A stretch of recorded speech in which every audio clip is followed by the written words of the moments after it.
Hello, everyone. Welcome to Coffee Break. My name's Steve Barrett. I'm the editorial director of PR Week, and I'm delighted to be here with our latest show with Jim VandeHei, who is the co-founder and CEO of Axios. And Axios is celebrating its 4th anniversary this week. So, Jim, welcome to Coffee Break. Thanks for joining us. Great to be here. Thank you for having me. Yeah, so just a standard 4 years, nothing much going on. Talk us through how that period's been for you. Axios launched with this concept of smart brevity, which has been incredibly successful. But just give us a sense for how you've grown that concept and really been very successful as a new media company in that time. Yeah, I mean, it's interesting because we kind of follow the arc of Trump's entrance to the public stage, in that we moved up our launch initially 4 years ago because we had an interview with Donald Trump where he talked about a lot of the things that we now sort of saw unfold over the 4 years in terms of how different he would be in terms of a president. You know, we started the company from this idea that we learned from our time, at Politico. We had started that, a big group of us. And one of the things we had noticed is that two things that we noticed. Like, one, everyone was crammed with too much information, and we had to figure out a way to make information consumption more efficient. And at the same time, for you, for me, for people watching or listening to this, you just need to know more about more topics at a time where your mind is crammed. And that's where smart brevity came from. And the idea is just, how do you get really smart content from people who have subject matter expertise delivered far more efficiently? And we've had a lot of success with that. It seems to really resonate with readers, especially readers who need news and information to do their jobs and kind of navigate the complexities of the world. And so it's been very gratifying to see it come together. Did you perceive that as a product that people would be consuming on the mobile device mainly, or desktop as well? And how has that panned out in terms of the way people use it? It feels like it's very mobile friendly and a product. It's very fun.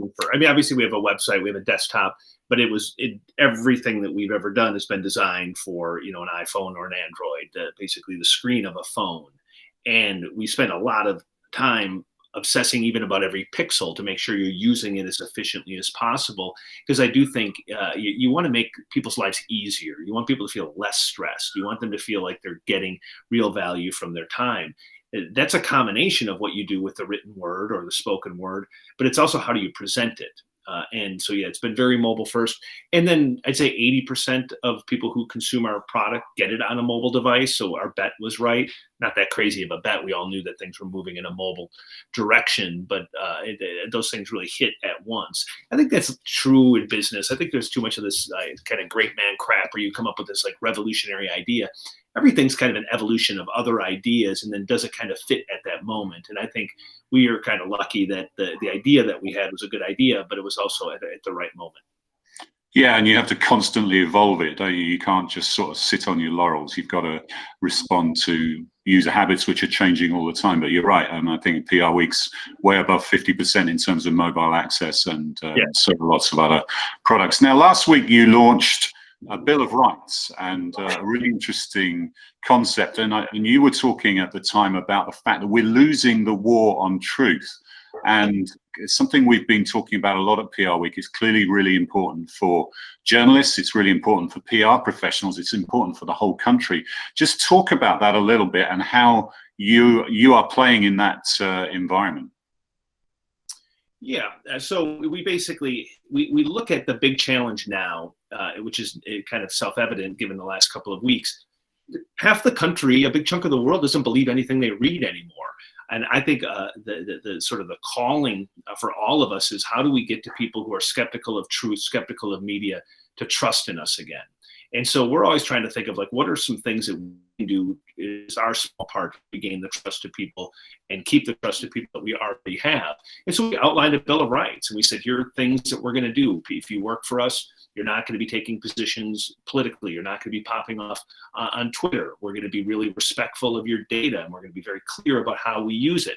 We'll tell you how we make money. We want to be super transparent as a company. We'll only cover things that are really important. And the idea there is to be very out front in terms of like the standard we want to be held to, and then use that to go and try to hunt down people, whether it's in their local community or close to their business or globally, to get them believe truth again. Like, it's crazy we even have to talk about this, but a good chunk of the country, and it's not dumb people, it's often highly educated people who once upon a time believed in what we do. We've got to earn their trust back. There's some critique of mainstream media, and I've talked a lot about those. But there's also like a kind of an unhealthy suspicion of truth in what we do. And if we don't get this right, we're just going to continue to have chaos like you see unfolding in Washington today. Hopefully not at this scale, but it's going to be very similar, because when you operate in a world where there's no truth, it's almost impossible to litigate complex topics and come to a real solution. And so there's obviously a business imperative, like we want to build a big, healthy media company. There's also a social imperative here. We've got to get this right. Isn't that one of the challenges, though, that the business model seems to have been working by taking partisan lines? So if you look at cable television, whether it's Fox, whether it's MSNBC, whether it's CNN, even the Times, the Journal, the Washington Post, they do seem to take a more partisan line, whichever side of the divide they're on, and it seems to work for them from a business point of view, but it does sort of alienate half of the population.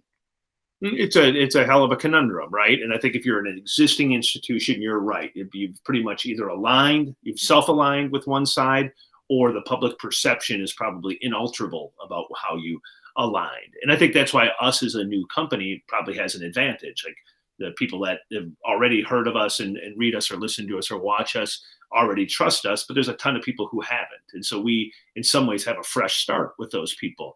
And Axios alone is not going to cure this problem, but I do think you're going to see a lot of new companies in media built up around trying to speak to everybody. It's hard. I don't underestimate the heft of the challenge.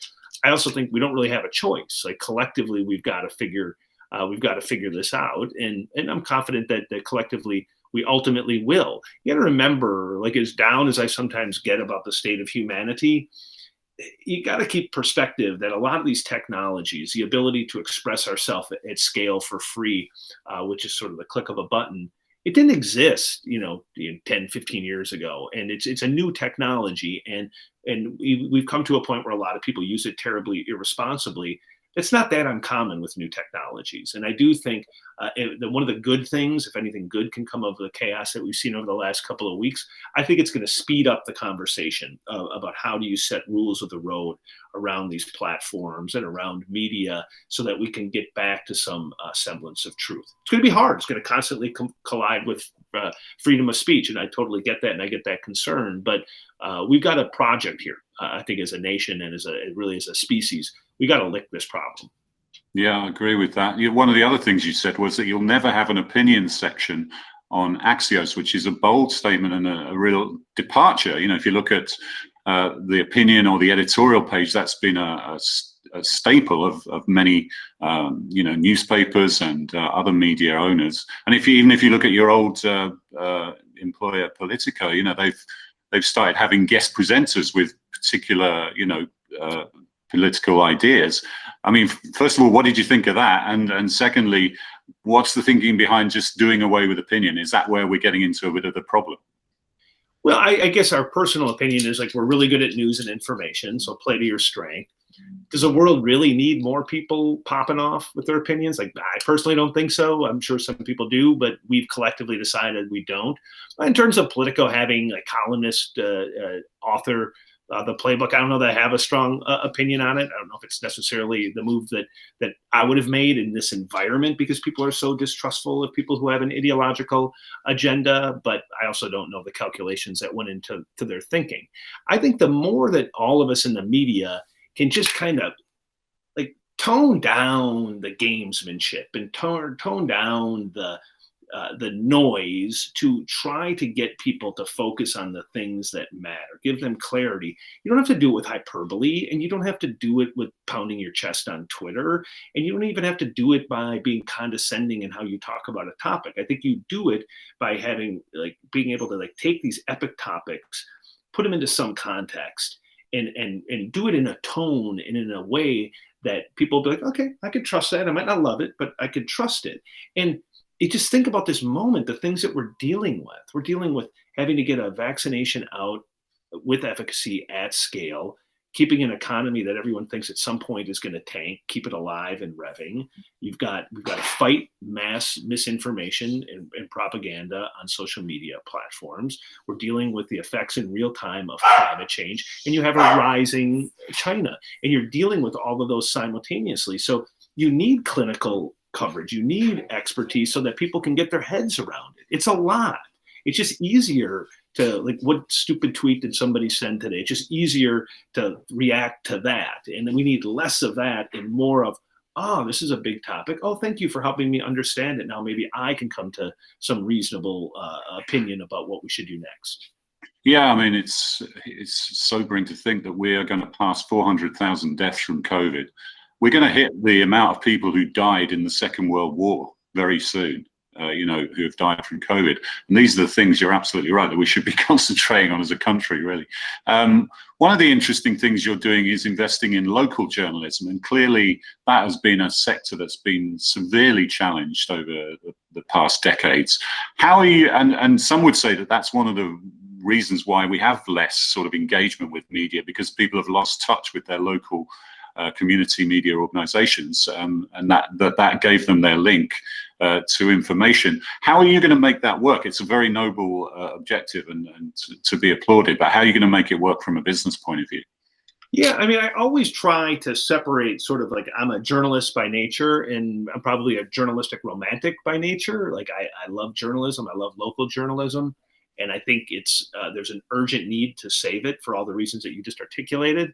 But I also run a for-profit business. So we don't just do things out of the goodness of our heart. Like, you want to align the two. You want to do things that are out of the goodness of your heart that you think could be a good business. I think it can be a good business now. I really do. I think one of the flaws in local media, or trying to save local media, has been that if you do it from scratch and you didn't have a presence, and you don't have brand recognition, and you don't have technology, and you don't have like HR and all of that, you die almost from the beginning because the costs are too heavy.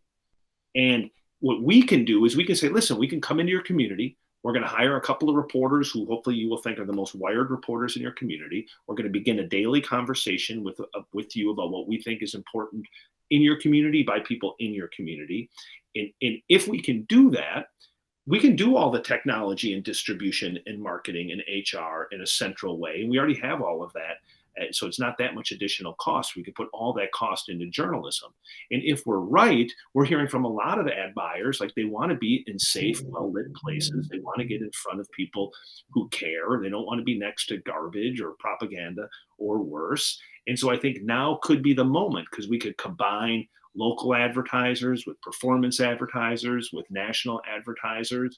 And then the national front, we already have a nice network because of the work that we do. And that, I think, gives us a fighting chance, and more than a fighting chance, to make this successful.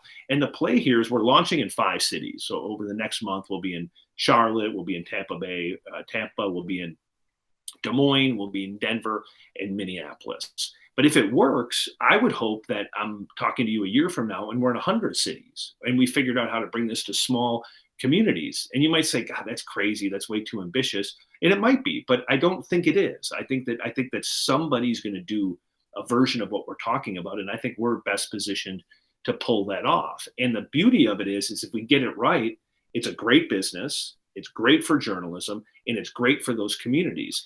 And I truly believe that the easiest way for us as a media company, or any media company, to earn the trust of a reader is to be as close to their home or as close to their office as possible. Because if you think about it, you know it's real then, right? Oh, I can tell because it's happening here and it's happening in my office, as opposed to these national or global topics that are much easier to propagandize because they're so removed from you. Yeah, we were speaking to Mark Pritchard, Chief Brand Officer at Procter & Gamble last week, and he just said, my people haven't got the time to monitor these social media channels to make sure that our brand messages are going alongside safe content. We're just going to pull our money if they don't sort of regulate it itself. So you're right about brands want a safe space to put their messages across. Just to finish, where would you interact with PR professionals across Axios, and what would you advise PR pros who want to engage with Axios and the local stuff and just the general product across the board? In general, it depends like what piece of PR, right? In terms of like you have an idea, you're pushing stories, or you have like people you're trying to work into the news.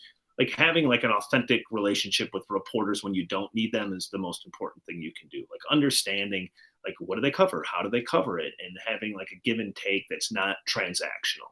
Anything that comes from a PR professional that feels transactional, as a reporter or as an editor, it's instantly dismissed. Whereas if you've developed some kind of relationship with people, then it's just easier to have like or something, a real conversation.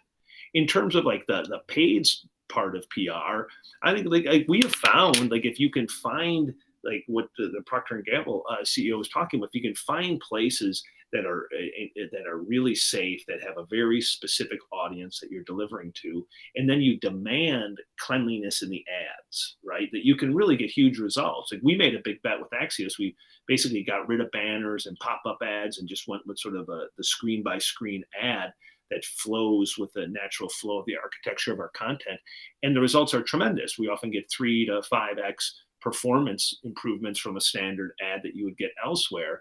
And I think what that tells you, and where it would be relevant to a PR professional, is there's something to be said for cleanliness and effectiveness and safety. And I think that's going to be the next move. I think what you're seeing happen is like corporations, journalism, and like the PR community, the ad community are all coming together saying there's got to be a better way than this like mayhem that you're having to participate in right now. And they're going to be putting a premium on spaces that are clean, that are trusted by both sides, that do give them like real specific penetration into specific markets without having to worry, am I going to be next to some nut job or some gun or some stupid thing that's going to reflect poorly on me. And so I think it's a very exciting time to be a communicator or to be in PR, because I think it's becoming a much more complex job. Like you just need to know a lot about more things, technology, different ecosystems, human behavior. And I think it puts,